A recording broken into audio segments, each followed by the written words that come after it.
नमस्कार मेरे प्यारे दोस्तों। मैं हूं प्राध्यापक डॉक्टर राजेंद्र रघुवीर Deshpande from Pune, Maharashtra state, India. मैं आप सबका मेरा आयुर्वेदा एकेडमी यूट्यूब चैनल में सहर्ष स्वागत करता हूं। आप तो जानते हैं कि I am MD in Ayurvedic medicine and MD in Ayurvedic physiology. For paid online consultation you are always welcome.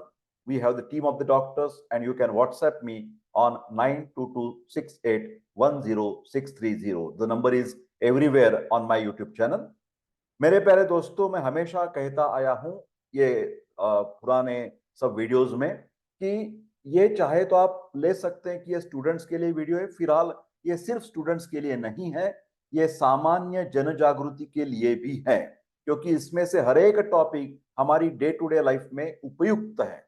हमारी दैनंदिन जीवन व्यापार में इस सब वीडियोस का महत्व अनन्य साधारण है, क्योंकि डॉक्टर देशपांडे की इच्छा है कि हर एक व्यक्ति आरोग्य विषय के बारे में साक्षर बन जाए। आपके पास तो बहुत सारे, आप 8वीं 9वीं 10वीं कक्षा पास हुए होंगे या ग्रेजुएट पोस्ट ग्रेजुएट जो भी है आपके पास। फिलहाल आरोग्य विषयक ज्ञान हमारे पास थोड़ा सा कमी होता है कभी कभार। और क्या हो जाता है, गूगल पर जाते हैं तो बहुत सारे बातें मिलती है, पता नहीं चलता इसमें से लेना क्या है और कैसे लेना है और कितने हद तक लेना है। तो इसीलिए आप देशपांडे सर की वीडियो देखते रहिए, तो इससे आपको जरूर फायदा मिलने वाला है।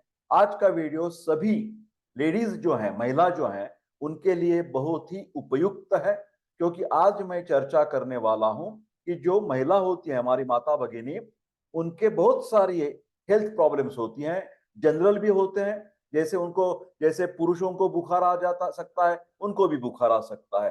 सर्दी जुकाम पुरुषों में होता है तो उनको भी होता है। लूज मोशन पुरुषों में होते हैं तो लेडीज में भी होते हैं। फिलहाल कई प्रॉब्लम्स ऐसे होते हैं कि जो सिर्फ और सिर्फ महिलाओं के खास प्रॉब्लम होते हैं। और हमारी भारतवर्ष में क्या है कि ज्यादातर महिला जो है अशिक्षित होती हैं, विलेजेस में रहती हैं, और रूरल एरियाज में होने के कारण ज्यादा एक्सपोजर नहीं मिलता। और जो हमारी पुरुष प्रधान संस्कृति कई जगह पर अभी मौजूद है, उसी के कारण वो शर्मा जाती हैं, हिचकिच करती हैं। कभी कभार हमारी, मतलब रिलेटिव्स के साथ, माता के साथ, पिता के साथ या हस्बैंड के साथ कोई चर्चा भी नहीं करती कि मेरे को ये जो मेंस्ट्रुअल साइकिल है, मतलब महीना चल रहा है, उसमें ज्यादा जा रहा है, मेरे को बहुत तक दुर्बलता महसूस होती है, मैं कमजोर लग रही हूँ, मेरे को हड्डियां मेरे को दुख रही है, कोई तकरार नहीं करती। तो इसी के वजह से वो ज्यादा जो तकलीफें हैं वो बढ़ती जाती है, बढ़ती जाती है। और कभी कभार ये लेडीज में बहुत सारे कैंसर्स भी दिखाई देते हैं। जैसे कि आप जानते हैं कि स्तन का कैंसर, ब्रेस्ट कैंसर होता है, उसके साथ गर्भाशय के जो विभिन्न अवयव हैं उसमें भी कैंसर होता है। जैसे यूटेरस में कैंसर हो सकता है, या सर्विक्स का कैंसर तो बहुत ज्यादा, मतलब कॉमन है। आमतौर पर ये सर्वाइकल, जैसे गर्भाशय ग्रीवा बोलते हैं या गर्भाशय मुख बोलते हैं, जो बच्चेदानी जिसको यूटेरस गर्भाशय बोलते हैं, उसका नीचे वाला हिस्सा जो है उसको सर्विक्स बोलते हैं। और सर्विक्स को कैंसर होने की बहुत सारी संभावना भारतवर्ष में पाई गई है। इसमें एक बात और मैं कहना चाहता हूं कि ये कैंसर होने के बाद क्या होता है, वही मैं जो कह रहा हूं कि लेडीज जो है वो आगे आकर कुछ बातें खुलकर नहीं बोलती, कि मानो कि उस लेडी के, महिला के ब्रेस्ट में कुछ ऐसा हार्ड नोड्यूल जैसा कुछ फील हो रहा है उसको, तो वो छोड़ देती है बातें, उसमें सीरियस नहीं लेती। फिलहाल जो हार्ड नोड्यूल एक गठिया जैसा लग रहा है, तो तुरंत वो अपने हस्बैंड को बताती है और हॉस्पिटल में जाते। तो ऐसा हो सकता है कि वो बायोप्सी करने के बाद पता चला कि ये बाबा कैंसर की गांठ है, तो तुरंत निकालने से 100% क्योर भी, वो गठिया वाला कैंसर जो है, गांठ वाला कैंसर है ब्रेस्ट में, वो बिल्कुल खत्म हो सकता है। ये पॉसिबिलिटी मैं बता रहा हूं।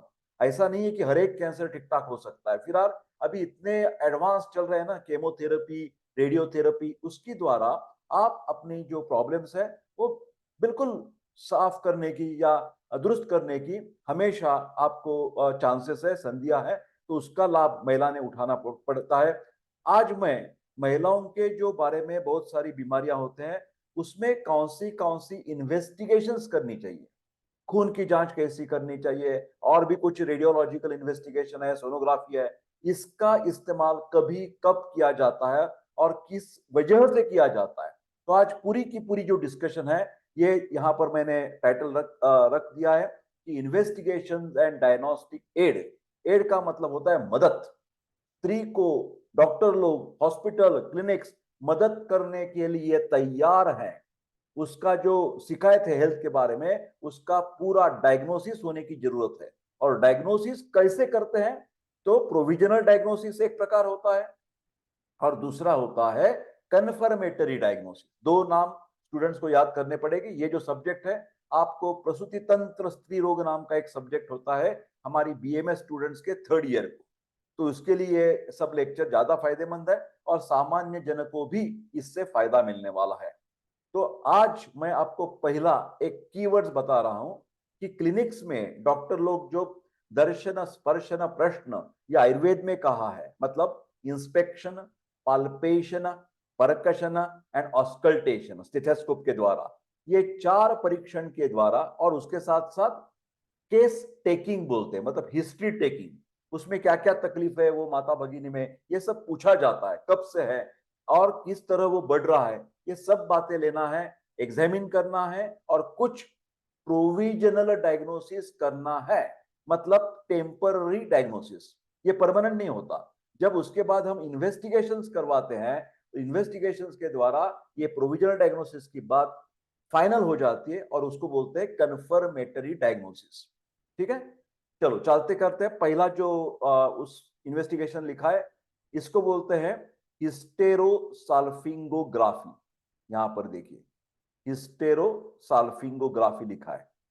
हिस्टेरो का मतलब होता है गर्भाशय, बच्चीदानी, यूटेरस, और साल्फिंगो का मतलब होता है जो फैलोपियन ट्यूब रहते हैं बाजू में, उसको बोलते हैं फैलोपियन ट्यूब, मतलब हिस्टेरो साल्फिंगो। और वो देखना है हमें उसमें कुछ प्रॉब्लम है क्या, उसमें कुछ ऑब्स्ट्रक्शन है क्या, तो इसके लिए किए जाने वाली जो इन्वेस्टिगेशन है, तपास है, उसको बोलते हैं हिस्टेरोसाल्फिंगोग्राफी।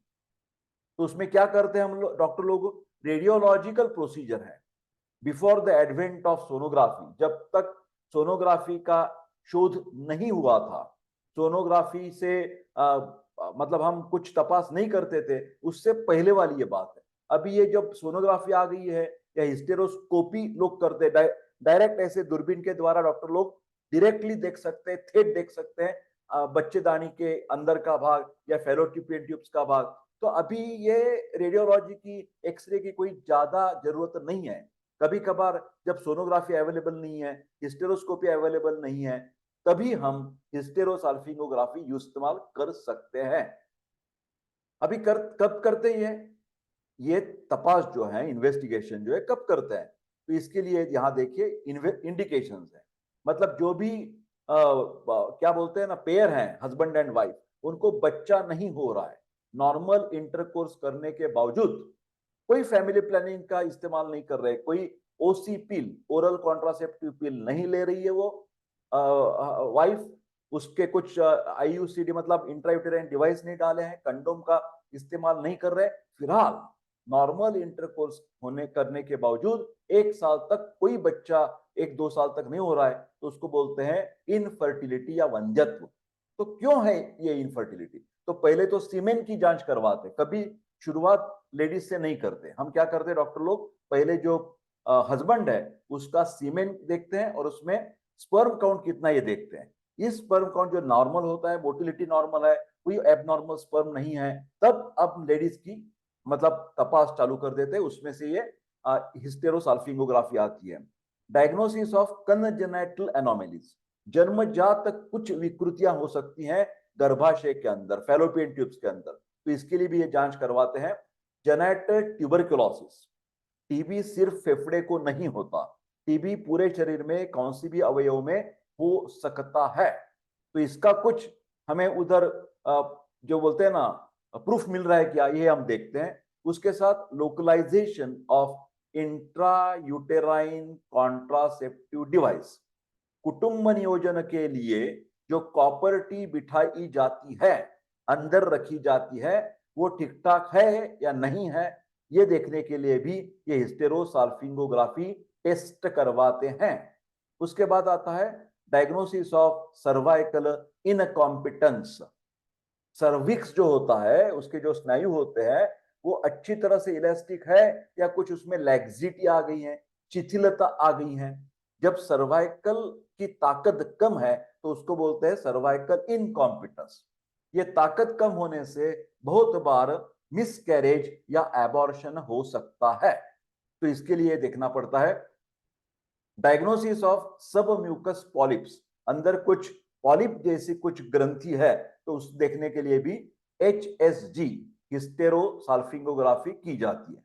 आगे चलते हैं। ये तो करने वाली बात होगी। अभी ऐसा है कि कभी कभार ये नहीं कर सकते तो उसको बोलते हैं कॉन्ट्रा इंडिकेशन। मतलब ये तपास उस लेडी में हम नहीं कर सकते। किस कंडीशन में? जब वो प्रेग्नेंट है तो बिल्कुल ये गलत चीज है। उसके बाद लोअर जेनेटल ट्रैक्ट इंफेक्शन है, उसके जो प्रजनन अंग है उसमें कुछ जंतु संसर्ग हो गया है, व्हाइट डिस्चार्ज चल रहा है, ब्राउन डिस्चार्ज आ रहा है, उस लेडी को बुखार है, तो इस सब बातों में इंफेक्शन होने होने होने दुरुस्त होने तक हम ये HSG तपास नहीं करते। एक्यूट पेल्विक इन्फ्लेमेटरी डिसीज, जो भी पेल्विक का भाग होता है जो अंदर फैलोपियन ट्यूब्स है या ओवरीज है, कौन सी भी पार्ट में जब इंफेक्शन होता है तो बोलते हैं पेल्विक इन्फ्लेमेटरी डिसीज। उसमें डिस्चार्ज हो सकता है ज्यादा कम ज्यादा, और बैकएक हो सकता है, फीवर हो सकता है, ये सब बातें हो सकती है। ड्यूरिंग द मेंसेस, जब 4 दिन होते हैं महीने के माहवारी में, उसमें हम ये HSG नहीं करते। प्री मेंस्ट्रुअल फेज, जब भी अभी देखो कि मानो कल या 2 दिन के बाद हमारी लेडीज की साइकिल आने वाली है तो उससे पहले एक 1 वीक हम बिल्कुल नहीं करते। Non sensitivity of contrast medium, वहां पर हम कुछ द्रव्य इस्तेमाल करते, केमिकल इस्तेमाल करते हैं, और वो कैसे कैसे पास होता है, जो फ्लूइड है जब हम पुश करेंगे फ्लूइड फैलोपियन इससे जाएगा यूटेरस से और फैलोपियन ट्यूब से बाहर निकलेगा ओवरी के यहाँ पेरिटोनियम में, तो इसका जो डाई है उसको डाई बोलते हैं। ये जो केमिकल है, द्रव है, उसको डाई बोला जाता है। ये डाई की कभी कभार कोई लेडी को एलर्जी हो सकती है तो उनके लिए ये टेस्ट बिल्कुल हम आगे नहीं चलाते, थोड़ा सा टेस्ट डोज करके देख लेते हैं। अभी ये टेस्ट हमें बाय चांस सब इंडिकेटेड है, कुछ भी प्रॉब्लम नहीं है, टेस्ट करवानी है तो time for test 8 to 12th day after the menstruation. देखिए यहां पर कहा, जब मेंस्ट्रुअल साइकिल खत्म, मतलब पहला दिन है, उधर से काउंट करके 1 3 4 5 6 7 8 से लेकर 12th डे तक ये HSG करने से ज्यादा फायदा मिल सकता है। तो ये करना है तो कैसे करना है? उसके लिए पहले कुछ दवा दिया जाता है लेडीज को, ये अच्छी तरह से रिलैक्स होने के लिए या उसका सिक्रीशंस कम होने के लिए। ये इंजेक्शन एट्रोपिन वो महिला को दिया जाता है, 0.6 मिलीग्राम स्नायु में दिया जाता है, बटक्स में दिया जाता है। उसके बाद लेडीज को बताया जाता है कि पेशाब करके आओ, एम्प्टिंग ऑफ द ब्लैडर, वो जो यूरिनरी ब्लैडर है वो खाली होनी चाहिए। उसके साथ थोड़ा ट्रैंक्विलाइजर बोलते हैं, मन शांत रखने के लिए, क्योंकि पेशेंट बहुत बार ऐसे नर्वस हो जाते हैं कि अभी क्या करने वाले डॉक्टर, कैसे करने वाले, उसमें क्या आने वाला है रिजल्ट, ये सब बात का टेंशन जो होता है वो निकाल देने के लिए डाइजिपाम नाम का जो दवा है वो इंट्रावेनस देते हैं 5 to 10 मिलीग्राम। आगे चलते हैं। इसके लिए कौन सा केमिकल यूज किया जाता है या क्या यूज किया जाता है? यहां देखिए, मीडियम बोलते हैं उसको, water soluble radio opaque dye. ये जो है 280 या 420 यूरोग्राफिन नाम का जो केमिकल है वो इस्तेमाल किया जाता है। अभी इसकी प्रोसीजर देखते हैं हम कि कैसे किया जाता है HSG। तो जो पार्ट देखना है उसे हम अब कॉन्सेंट्रेट करेंगे। ये पहले एट्रोपिन डाइजिपम वगैरह दे दिया, ब्लैडर जो है ना, यूरिनरी पेशाब को जाके आई वो लेडी, तो उसको लिथोटोमी पोजीशन दिया जाता है। टेबल पर एक खास तरीके की पोजीशन होती है और पैर ऊपर लेके उसको लेटा दिया जाता है, पूरी बॉडी कवर कर दी जाती है। जो सिर्फ असिस्टेंट्स होते हैं, नर्सेस होते हैं या स्पेशलिस्ट डॉक्टर होते हैं, वो हैंड क्लोज वगैरह पहनकर पूरा स्टराइल करके ऑपरेशन थिएटर में ही किया जाता है। ठीक है, on the screening table in the radiology room bye manual pelvic examination, doctor लोग जो है वो पर वजाइनल एग्जामिनेशन करते हैं, अपने स्टराइल उसके ग्लोव्स लगाकर, अंगुली डालकर ये करते हैं। Insertion of the SIM speculum, एक खास प्रकार का स्पेक्युलम होता है जो डालकर जो अवयव है थोड़ा विस्तृत किया जाता है, उसको सिम, ये सिम शास्त्रज्ञ का नाम है, सिम स्पेक्युलम कहा जाता है। And cervix is held with the tenaculum और द होलसेलम, उसके द्वारा वो सर्विक्स पकड़ लिया जाता है जो गर्भाशय का मुख है। External os is swabbed with antiseptic solution, बाहर के जो हिस्सा होता है जननांग का, उसके ऊपर कुछ एंटीसेप्टिक लोशन लगा देते हैं। यूटेराइन साउंड इज पास, एक मेटल की या फ्लेक्सिबल कुछ नली होती है, वो नली अंदर डालकर यूटेरस की साइज या यूटेरस का मार्ग सब चेक किया जाता है to determine the direction and size of the uterine cavity. गर्भाशय का पूरा अंदाजा लिया जाता है। उसके बाद क्या करते हैं, द डाई, जो पहले डाई केमिकल बताया मैंने, वो पुश किया जाता है विद द हेल्प ऑफ एक नली रहती है, उसका नाम है रूबिन्स कैन्युला। रूबिन्स कैन्युला के द्वारा वो केमिकल पुश किया जाता है। Speculum is removed and patient is put in the supine position, उसको पैर नीचे करके लेटा दिया जाता है, so that the pelvis lies on the X ray table, क्योंकि अभी लेडी जो है, महिला जो है, वो एक्सरे टेबल पर लेटी हुई है। Contrast medium is then injected under the screening control, वहां पर कंप्यूटर के ऊपर डॉक्टर लोग देखते रहते कि वो डाई कैसा पास हो रहा है। फर्स्ट फिल्म इज टेकन, उसकी फिल्म भी ले सकते हैं हम, जैसे फोटो होता है ना, वैसा फोटो निकाला जाता है। Before the contrast opacification becomes too dense, जब तक वो गाढ़ा नहीं हो जाता तब तक पहले कुछ फोटो निकाले जाते हैं।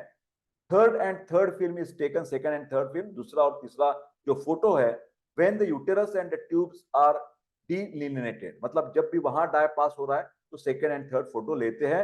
And peritoneal spill is just occurring, मतलब जो फैलोपियन ट्यूब्स होते हैं यूटेरस के साइज में, साइड में, वहां से वो डाई निकलकर जो हमारी उदर की, पेट की जो होलो स्पेस है, उसका जो कवरिंग है, उस उधर से वो डाई नीचे आ जाता है, उसको बोलते हैं पेरिटोनियल स्पिल।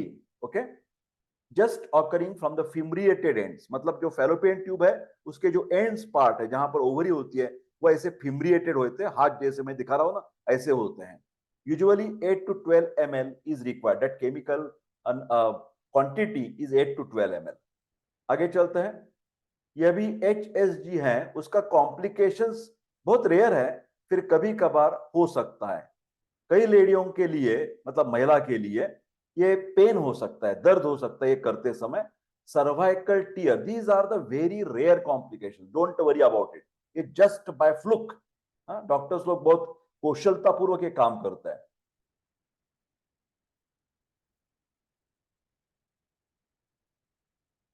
शायद कुछ यहाँ पर मेरे को दिख नहीं रहा है कि ये हमारा रिकॉर्डिंग शायद चल रहा है, या okay, recording is going on, but I am not sure because my laptop battery is also going down. We have in Pune still there are no lights like yesterday, so this video is also having some breaks and the obstructions, तो उसके साथ साथ चलेंगे। मेरे को लग रहा है कि अभी ये खत्म होने वाली है बैटरी, तो मैं ये बंद कर सकता हूँ, मतलब क्योंकि हमें वो रिकॉर्डिंग अच्छी तरह से चाहिए। जब मेरे को लगेगा कि ये मेरी बैटरी बहुत कम हो रही है और बिल्कुल कम बाकी है, तो मैं I will going to stop that video and we will continue again with recharging with the another instrument. सब दूसरी तरफ से मैं कनेक्शन लूंगा और हमारा ये वीडियो आगे चलता रहेगा, कोई टेंशन की बात नहीं है। फिर everything is just I am explaining. Okay, battery धीरे धीरे कम हो रही है अभी। ये देखिए कॉम्प्लिकेशंस में दर्द एक कॉम्प्लिकेशन है, सर्वाइकल टीयर जो सर्विक्स पार्ट है वहां पर कुछ कट्स आ सकते हैं, यूटेराइन परफोरेशन, बाय चांस वो जब साउंड हम प्रेस करते हैं तो अंदर जाकर वो फट सकता है, यूटेराइन का कुछ मस्कुलर पार्ट जो होता है एंडो लाइनिंग, वो कट हो सकता है। कभी कभार उधर से ब्लीडिंग भी हो सकती है, और ज्यादा ब्लीडिंग हो जाए by chance, this is the rare most, तो पेशेंट शॉक में जा सकता है, मतलब ब्रेन को रक्त पुरवठा कम होने के कारण पल्स रेट फास्ट हो जाएगा और बीपी एकाएक डाउन हो जाएगा। ठीक है, उसके बाद रप्चर ऑफ द पायोसाल्फिंग्स, वहां पर जब पस वगैरह कुछ होगा फैलोपियन ट्यूब्स में, वो फैलोपियन ट्यूब्स भी कई कबार कट हो सकती है। उसके साथ साथ वेजोवेगल अटैक, ये भी हो सकता है कि दर्द के वास्ते वो पेशेंट जो है वो थोड़ी सी फेंटिंग, मूर्छा आ सकती है उसको। केमिकल एंड टॉक्सिक ग्रेन्युलोमा और कुछ एलर्जिक रिएक्शंस, ये सब कॉम्प्लिकेशन एक्सट्रीमली रेयर है, बहुत दुर्लभ है, ये नहीं होते, आप घबराने की कोई जरूरत नहीं है। ये बहुत ही इंपॉर्टेंट इन्वेस्टिगेशन है HSG करके। आगे चलते हैं मेरे प्यारे दोस्तों। ये देखिए अगला वाला इन्वेस्टिगेशन है डायग्नोसिस के लिए, ये माता भगिनी के कुछ प्रॉब्लम्स रहते हैं। Laparoscopy with the injection of dye. यहां पर देखिए, यहां रेडियोलॉजी नहीं है, यहां पर डॉक्टर लोग दूरबीन डालकर डायरेक्टली अंदर झांकने की कोशिश करते हैं, अवयव देखने की कोशिश करते हैं, और वो देखते समय ही कुछ डाई पास किया जाता है, मतलब एक छोटा सा कट लेकर वो अंदर जा सकता है। जो दूरबीन होती है टेलीस्कोप जैसा, उसको स्कोपी बोलते हैं। स्कोपी मतलब डॉक्टर लोग अपनी आंख से वहां अंदर जो ट्यूब के द्वारा, नलिका के द्वारा सब अवयव उनको क्लियर होते हैं, दिखाई देते हैं, उससे डाई भी पास कर सकते हैं। तो ये देखिए प्रिंसिपल क्या है, direct visualization of the internal genitalia. जैसे मैंने अभी बताया कि यूटेरस है, गर्भाशय, बच्चेदानी, फैलोपियन ट्यूब्स और ovaries and the cervix, all these parts can be seen, ये देख सकते हैं डॉक्टर लोग का, with injection of the dye to test the tubal patency. आपको सबको ये शब्द मालूम होने की जरूरत है, ट्यूबल पेटेंसी। 3 बार मैं उच्चार करूंगा, ट्यूबल। तो बोलेंगे सर ये क्या ट्यूब है, कौन सी ट्यूब है? मैं वही कह रहा हूं मेरे प्यारे दोस्तों, ये स्त्री के शरीर में पेट के निचले हिस्से में, ध्यानपूर्वक सुनिए मैं क्या बता रहा हूं। स्त्री में, अभी थोड़े से लाइट वापस आ गए हैं तो इसलिए by chance internet connection will be little bit disturb, may be this video will be end and again we will start with the same link. Okay, so don't worry about it. It may be again 2 or 3 breaks and we will join that video and produce in the on the YouTube, no problem. Tubal patency मैं कहने का कोशिश कर रहा हूं, ये fallopian tubes मतलब हमारी गर्भाशय, बच्चेदानी जो है गर्भाशय, उसको जोड़ने वाली राइट साइड और लेफ्ट साइड को नलिका होती है।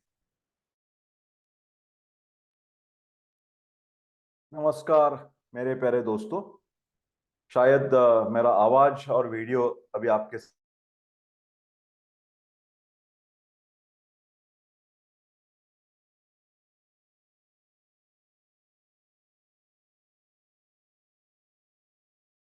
Hello, sir.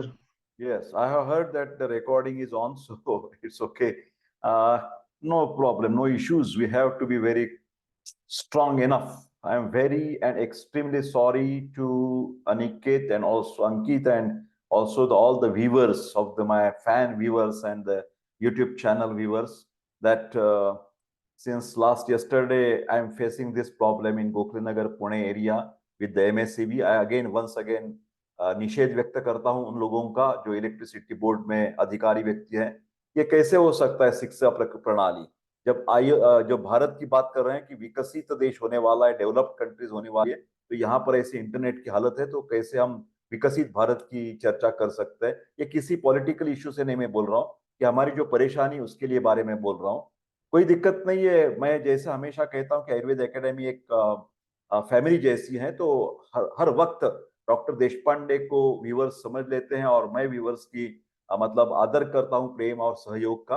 तो हम बात कर रहे थे कि जो महिला वर्ग हैं उनके जो भी प्रॉब्लम्स है उसके बारे में हम क्या क्या, अभी भी मेरे पास लाइट नहीं है मेरे प्यारे दोस्तों, जब लाइट आ जाएगी तो again the internet connection is in the in coordination, again we have to face the same problem, it will go, it will come, like that. Okay, but we are talking about the laparoscopy, और laparoscopy में ये बात कर रहे थे कि tubal patency, और मैं आपको समझा रहा था कि महिला के जो लोअर एब्डोमेन होता है यूरिनरी ब्लैडर के आगे, वो यूटेरस होता है, गर्भधानी मतलब बच्चेदानी बोलते, गर्भाशय यूटेरस, उसके साथ जोड़ने वाली जो राइट और लेफ्ट साइड की जो नलिका है उसको फैलोपियन ट्यूब्स कहा जाता है। और उसका कनेक्शन जो अंड है, स्त्री में जो अंड होते हैं राइट और लेफ्ट दो होते हैं, तो ओवरीज बोलते हैं, राइट ओवरी लेफ्ट ओवरी, उससे वो नलिका कनेक्टेड होती है। अभी देखिए क्या होता है, ये जो ओवरीज है दोनों साइड पर, right and left side of the abdomen महिला में, तो उससे 1 महीने में एक साइड से, दोनों साइड से नहीं, एक बीज निकलता है, स्त्री बीज बोलते हैं उसको, ठीक है। तो वो स्त्री बीज निकाल कर फैलोपियन टिप के द्वारा यूटेरस तक आने का जो मार्ग है उसके बीच ही में ही बाई चांस जब इंटरकोर्स हो जाता है और स्पर्म जो होता है वो स्पर्म मिलने के लिए यहाँ फैलोपियन ट्यूब्स में ये ओवम को मिलता है। और जब स्त्री बीज और पुरुष बीज ये नलिका में मिलते हैं तो वो 5 दिन वहीं ठहरते हैं, वो जो एम्ब्रियो बनता है वो बाद में आकर गर्भाशय में स्थित होता है और 9 महीने तक, पूरे 9 महीने 1 वीक वहां पाला पोसा जाता है। समझ गए बात कैसे बनती है? ये सब प्रेगनेंसी की बातें मैंने अभी शॉर्ट में आपको बता देने की कोशिश की है। तो यहाँ ये ट्यूब्स का महत्व अनन्य साधारण है।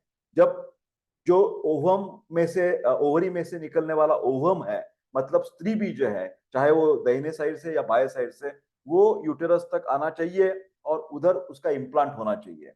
जब वंध्यत्व की केस होती है, बच्चे नहीं हो पाते, तो कभी कभार ये फैलोपियन ट्यूब्स में आइदर एक साइड को या दोनों साइड को प्रॉब्लम्स हो सकते हैं।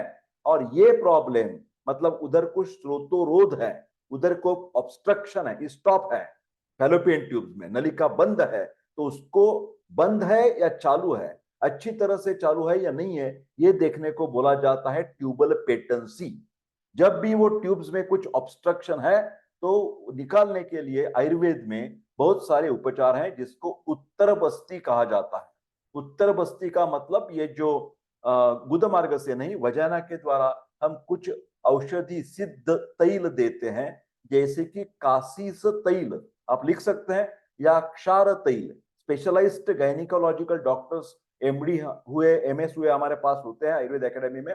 और जो आपको वंध्यत्व की शिकायत है, बाई चांस आपकी ट्यूब्स ब्लॉक है, इसके लेप्रोस्कोप के द्वारा डॉक्टर ने रिपोर्ट दे दिया कि आपकी दाहिनी या बाई बाजू में वो ब्लॉकेजेस है, तो ये आयुर्वेद का जो उत्तर बस्ती है, क्षार तेल इस्तेमाल करते, कासिस तेल, उसके द्वारा ये ट्यूब का ऑब्स्ट्रक्शन निकालने की संभावना बिल्कुल है, 100% है।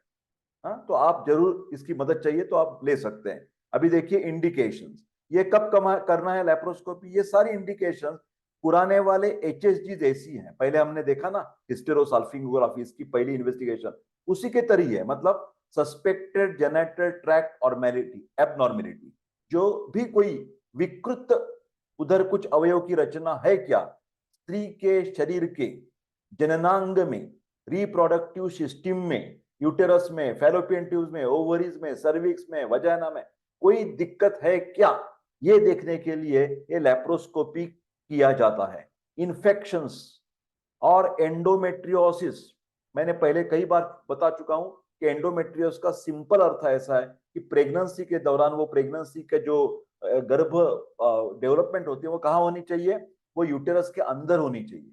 जब फर्टिलाइज्ड ओवम के कुछ हिस्से, कुछ मॉलिक्यूल्स जब यूटेरस के गर्भाशय के बाहर के बाजू में चिपक जाते हैं और वहां प्रेगनेंसी चालू हो जाती है, उसको बोलते हैं एंडोमेट्रियोसिस। दूसरी बात है पेल्विक ट्यूमर, उधर कुछ गांठ ग्रंथि जैसी है, ट्यूमर है, तो उसका भी पता ये लेप्रोस्कोपी के द्वारा हो सकता है। बिफोर यूटेराइन और ट्यूबल सर्जरी, जब भी किसी को शस्त्र कर्म करना है, ऑपरेशन करना है, तो उससे पहले भी ये लेप्रोस्कोपी की जाती है। Direct to find out the direct proof of infertility, वंध्यत्व का कारण ढूंढने के लिए लेप्रोस्कोपी की मदद हमेशा ली जाती है। फॉर ओवेरियन एबनॉर्मेलिटी, जो मैंने बताया दोनों साइड पर ओवरीज है, अंड है, स्त्री के अंड, उसमें कभी कभार ये पॉलीसिस्टिक ओवरी सिंड्रोम, जिसको पीओएस या पीओडी कहा जाता है, पॉलीसिस्टिक पीएसओडी बोलते हैं, पॉलीसिस्टिक पीसीओडी बोलते हैं ना, पीसीओडी, ध्यान से सुनिए, पीसीओडी पॉलीसिस्टिक ओवेरियन डिसीज, या PCOS polycystic ovarian syndrome. Syndrome का मतलब होता है बहुत सारी लक्षण मिलाकर वो होता है, जैसे कि जो मेंस्ट्रुअल साइकिल है माहवारी, उसमें इरेगुलरिटीज आ जाना, ओबेसिटी है, उसके साथ हिर्सुटिज्म होता है, ये सब बातें होती है वो लेडीज में जिसमें पीसीओडी की शिकायत है। ये पीसीओडी के लिए भी आयुर्वेद का बहुत सारे अच्छे उपचार हमारे आयुर्वेद एकेडमी में के पास मौजूद है। अभी कॉन्ट्रा इंडिकेशन, यहाँ पर देखिए कि ये लेप्रोस्कोपी कब नहीं करनी चाहिए, क्या लिखा है यहाँ पर, ये जब करते laparoscopy, it should be very cautious about the patients with abnormalities, बहुत ज्यादा कुछ प्रॉब्लम है उधर अंदर, तो सोच समझ कर ये करना चाहिए। Previous history of more than one laparotomy, पहले भी ये लेप्रोटोमी हो चुकी है, तो थोड़ी सी सावधानता बरतने की जरूरत है, या कभी कभार वो टाल सकते हैं। उसके साइड इफेक्ट्स हो सकते हैं क्या, थोड़े बहुत हो सकते हैं, फिलहाल सभी के मतलब सब लेडीज में नहीं होते, कई कबार हो सकता है। क्या क्या हो सकते हैं, साल्फिंजाइटिस, मतलब ये जो फैलोपियन ट्यूब्स में कह रहा हूं उसको सूजन आ सकती है, इसको बोलते हैं साल्फिंजाइटिस।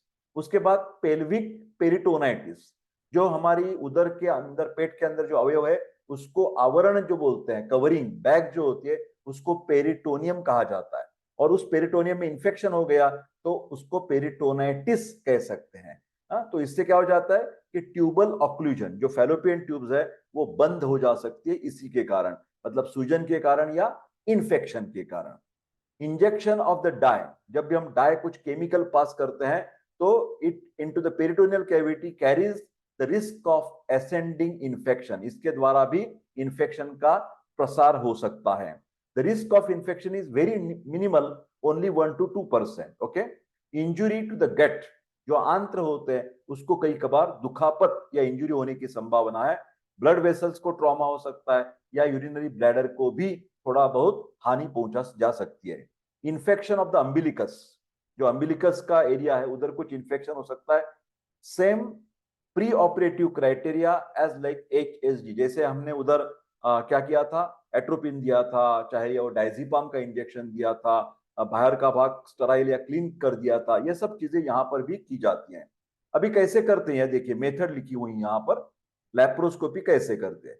लैप्रोस्कोपी के लिए ज्यादातर जनरल एनेस्थेसिया दिया जाता है, भूल बोलते हैं ना, भूल का इंजेक्शन, तो पूरे शरीर को दी जाती है। मतलब ऐसा नहीं कि कुछ लोकल स्थानिक भूल देके ऑपरेशन करे, पूरा शरीर, तो क्या हो जाती है लेडी आराम से, वो मतलब कुछ उसको तकलीफ नहीं पहुंचा जाती।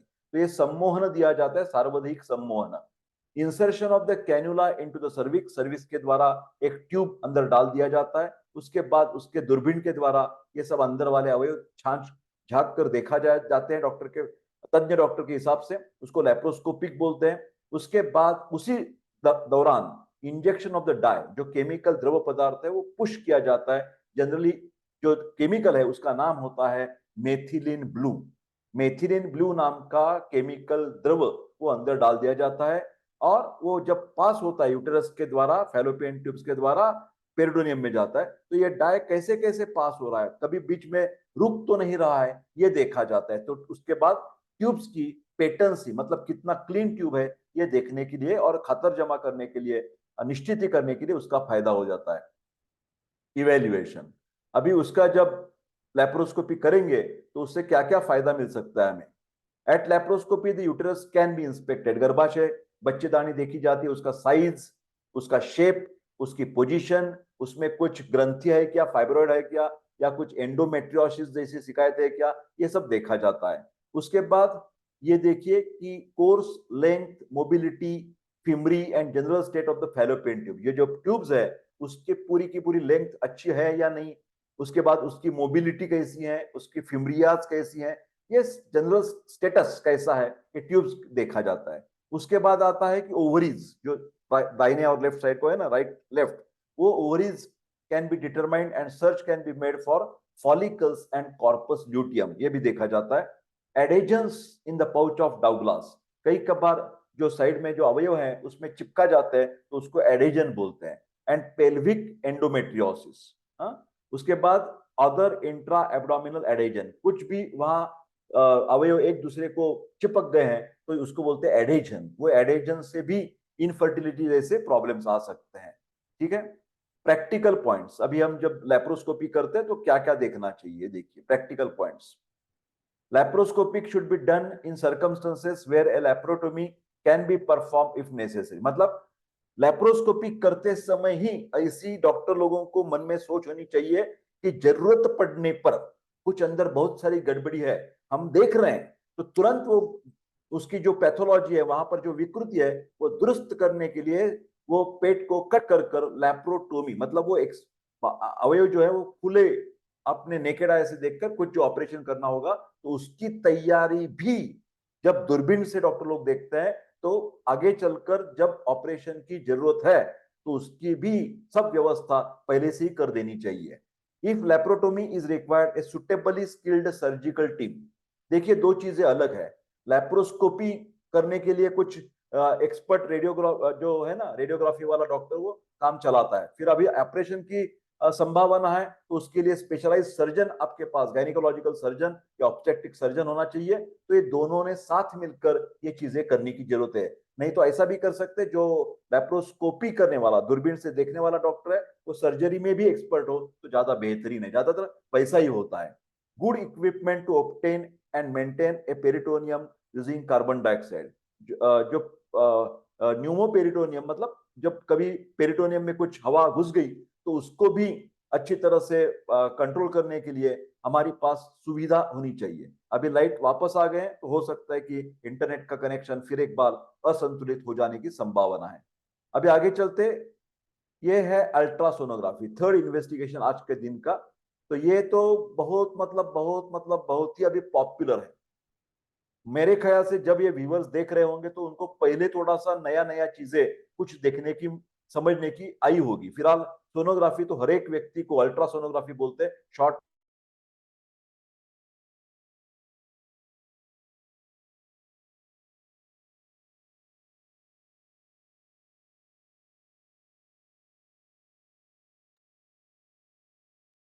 तो मेरे प्यारे दोस्तों, रिकॉर्डिंग तो चालू है, अच्छी बात है।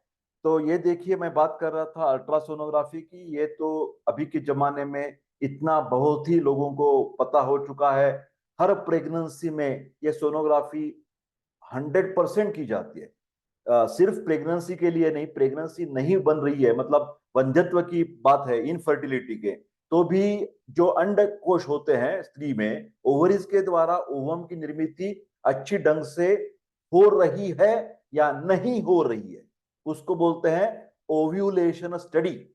तो ओव्यूलेशन स्टडी के लिए भी स्त्री को ये सोनोग्राफी करने के लिए डॉक्टर बहुत प्रोत्साहित करते हैं। ये बहुत ही सेफ है।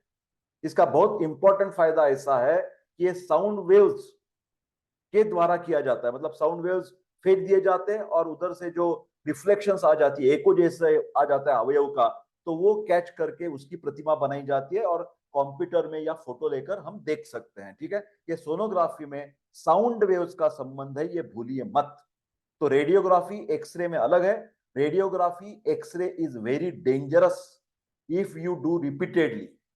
कौन भी, चाहे लेडीज हो, जेंट्स हो, बच्चा हो, बूढ़ा हो, कोई भी हो, तो रेडियोग्राफी बार बार करना बिल्कुल बेकार वाली चीज है। फिर था सोनोग्राफी में ये रिस्क बिल्कुल ही नहीं है। आप चाहे 2 बार करें, 10 बार करें, उसमें आपके शरीर को हानि पहुंचनी नहीं है। देखिए, बिल्कुल हानि नहीं है। हाँ, so that is the main advantage of the sonography. तो ओव्यूलेशन स्टडी करने के लिए किया जाता है। उसके बाद एट द 14th डे, जब वो ओवम निकल रहा है, तो सोनोग्राफी से पता चलता है, तुरंत बोल दिया जाता है पेयर को, कपल को जो होते हैं ना, हस्बैंड एंड वाइफ, कि अभी देखो, अभी ओवम निकला है, तो अभी आपको 1 या 2 दिन में आपको इंटरकोर्स करने से फायदा मिल जाने वाला है। तो उस दरमियान ही जब वो सक्सेसफुल इंटरकोर्स हो जाएगा तो प्रेगनेंसी के चांसेस बढ़ जाते हैं। तो ओव्यूलेशन स्टडी एक बात हो गई। दूसरी बात हो गई कि proper time when the egg is coming out, during that 24 to 72 hours, if the husband and wife do the intercourse, then the chances of pregnancies are more. उसके बाद आता है कि प्रेगनेंसी के 9 मंथ में कम से कम एक ट्राइमेस्टर में, ट्राइमेस्टर का मतलब होता है 3 महीने की 3 टप्पे होते हैं, first, second, third, that is the first trimester, then fourth, fifth, six month, that is second trimester, 7, 8, 9, that is the third trimester. तो प्रेगनेंसी में 3 ट्राइमेस्टर होते हैं। तो हर ट्राइमेस्टर में कम से कम एक दफा ये सोनोग्राफी करनी ही करनी चाहिए। तो उसको क्या क्या फायदे मिलेंगे, ये देखिए आप। Ultrasound is a technique that is revolutionary. ये बहुत ही रिवॉल्यूशन है, क्रांति है मेडिसिन के क्षेत्र में। ये इसका इस्तेमाल बिल्कुल आयुर्वेद डॉक्टर कर सकते हैं। कई लोग बोलते हैं, सर आप आयुर्वेदिक वैद्य है तो आप स्टेथोस्कोप इस्तेमाल करते हैं, आप एक्सरे भी बोलते हैं, एमआरआई बोलते हैं, सोनोग्राफी क्यों नहीं बोलूंगा? ये कोई एलोपैथी की मक्तेदारी तो नहीं है, ये तो सबकी चीज है, क्योंकि these are the developments of biophysics, biochemistry and biotechnology. तो इसमें इसका इस्तेमाल करने से और आयुर्वेद के हिसाब से ट्रीटमेंट देने में कोई परेशानी, कोई दिक्कत नहीं। ऐसा नहीं है कि हर दफा सिर्फ नाड़ी देखकर सब चलाना है, नहीं। नाड़ी तो देखते ही हम, फिर उसके साथ साथ ये इन्वेस्टिगेशन का फायदा भी हम लोग उठाते हैं। उसमें कोई परेशानी, कोई दिक्कत, कोई नहीं होना चाहिए। ठीक है, आगे चलते हैं। तो रिवॉल्यूशन है ये। Echoes from the deep within the body provide clues about its working and state of health. हर एक अवयव की हमें जान पहचान हो सकती है। अब ये इसका उपयोग ये लेडीज में प्रेगनेंसी के दौरान कैसे किया जाता है? डायग्नोसिस ऑफ प्रेगनेंसी इससे हो सकती है। गेस्टेशनल एज एंड वेट, मतलब दूसरा महीना चल रहा है, तीसरा महीना चल रहा है, इसको बोलते हैं गेस्टेशनल वे एज। उसके अनुसार जो अंदर वाला बच्चा है उसकी डेवलपमेंट कैसी हो रही है, हाइट कितनी, वेट कितना, ये सब सोनोग्राफी के द्वारा लिखित रूप से वो आपको मिल सकता है। Diagnosis of fetal viability in the threatened abortion, कभी कभार एबॉर्शन हो गया, मतलब ज्यादा लीक हो गया, एमनियोटिक फ्लूइड निकल रहा है, ब्लीडिंग हो रहा है, तो आपको लगता है कि क्या ये प्रेगनेंसी आगे चलकर मतलब चल सकती है, नहीं चल सकती, तो अंदर वाला बच्चा की हालत देखने को जरूरत है। एबॉर्शन मिसकैरेज में क्या करते हैं, सबसे ज्यादा इंपॉर्टेंट है बच्चा आगे चलकर कुछ उसकी डेवलपमेंट होगी या नहीं होगी, या वो अंदर मृत हो गया है, उसकी भी जानकारी हम सोनोग्राफी के द्वारा लेते हैं। उसके बाद डायग्नोसिस ऑफ वेसिकुलर मोल, एक खास करके एक तकरार होती है। Early diagnosis of multiple pregnancy, एक बच्चे से ज्यादा ट्विंस है या ट्रिपलेट्स है। एक टॉपिक प्रेगनेंसी, मतलब गर्भाशय के बाहर कुछ प्रेगनेंसी है क्या। प्लासेंटल लोकलाइजेशन, प्लासेंटा ज्यादातर ऊपर वाले बाजू में होना चाहिए, वो नीचे है तो ये डेंजरस हो सकता है, तो प्लासेंटा की स्थिति हम देख सकते हैं। इंट्रा यूटेराइन फीटल रिटार्डेशन, उसकी जो डेवलपमेंट है उसमें कुछ रुकावट है क्या, फीटल डेथ हो गई है क्या, फीटल माल फॉर्मेशन, कुछ अलग अलग अवयव में विकृति है क्या, ये सब प्रेगनेंसी के दौरान ही देख सकते हैं। डिलीवरी के बाद जब बेबी बाहर आता है तभी नहीं, अंदर से भी पता चलता है कि उसमें कौन सी विकृति है। Uses of ultrasonography in gynaecology, अभी ये प्रेगनेंसी नहीं, नॉर्मल लेडी है तो उसको पेल्विक एंड एब्डोमिनल मासेस, कई कबार कैंसर जैसी गांठ ट्यूमर से अंदर, तो उसका पता लगा सकते हैं। To differentiate solid and cystic masses, कुछ सॉलिड घन पदार्थ है या उसमें कुछ मतलब फ्लूइड ने भरा हुआ कुछ पार्ट, ये हम देख सकते हैं। ये सॉलिड मास या सिस्ट, इसमें हम तुलना करके देख सकते हैं क्या अंदर है नहीं। Diagnosis of fibroids in the uterus and ovarian tumours का भी पता चल सकता है। तो शायद ये देखिए एंड में हम आए गए हैं, diagnosis of timing of ovulation follicular studies, जैसे मैंने अभी कहा अल्ट्रासोनोग्राफी गाइडेड ओवम पिकअप, ये देखिए बहुत एडवांस टेक्नोलॉजी अभी। इन विट्रो फर्टिलाइजेशन, मतलब स्त्री बीज और पुरुष बीज हम स्त्री शरीर के अंदर डालने से पहले बाहरी लेबोरेटरी में उसकी थोड़ी सी ग्रोथ करवाते हैं और बाद में उसका जो मतलब विधि है, मतलब अंदर डालने वाला विधि है, वो हम गर्भाशय में माता के गर्भाशय में वो फर्टिलाइज्ड ओवम डाल देते हैं। तो उसका जो पहली वाली शुरुआत है वो बाहर करते हैं, तो उसके लिए हमें अंदर वाला ओवम चाहिए। तो पिकअप करने के लिए कुछ लेप्रोस्कोपी करनी है, तो ये अल्ट्रासोनोग्राफी देखकर हम वो बाहर निकालते हैं ओवम, और उसके बाद इन विट्रो फर्टिलाइजेशन करते हैं, और बाद में एम्ब्रियो जो बन जाता है तो उसका ट्रांसफर फिर माते के गर्भाशय में कर देते हैं। तो शायद मेरे जो आज का जो टॉपिक था वो बहुत करीबन कंप्लीट हो गया है, मतलब पूरा इसके दो पार्ट्स मैंने किए। अभी अगले वाला जो वीडियो है, अगले वाला जो लेक्चर है, इसी का कंटिन्यूएशन है। इस दौरान हमने तीन चीजें यहां पर देखी है। पहला देखा है कि हिस्टेरोसाल्फिंगोग्राफी, हिस्टेरोसाल्फिंगोग्राफी ये कब थी, जब सोनोग्राफी की इन्वेंशन नहीं हुई थी। उसके बाद हमने देखा कि laparoscopy with injection of the dye, और तीसरी यहां पर ट्यूबल पेटेंसी की हमने बात की थी, और तीसरा वाला जो स्टडी था वो सोनोग्राफी वाला था। और सोनोग्राफी मैंने जैसे कहा इज सेफेस्ट मेथड, उसमें कोई भी लेडीज को पेन, दर्द, मूर्छा, अनकॉन्शियस ऐसी कोई भी चीजें नहीं होती, वो आराम से ये सब हैंडल कर देती है, और उससे बहुत ज्यादा फायदे हमें मिल जाते हैं। तो मेरे प्यारे दोस्तों आज यहाँ पर हम रुकते हैं, अगला जो पीरियड है वो हमारी यूजुअल टाइम में चालू हो जाएगा। तब तक स्वस्थ रहे और खुश रहे। Thank you very much. अगला जो वीडियो है, अगली जो लेक्चर है वो इसी ऊपर है, मतलब इन्वेस्टिगेशंस की तरफ, उसकी चर्चा अगले क्लास में हम करेंगे। धन्यवाद।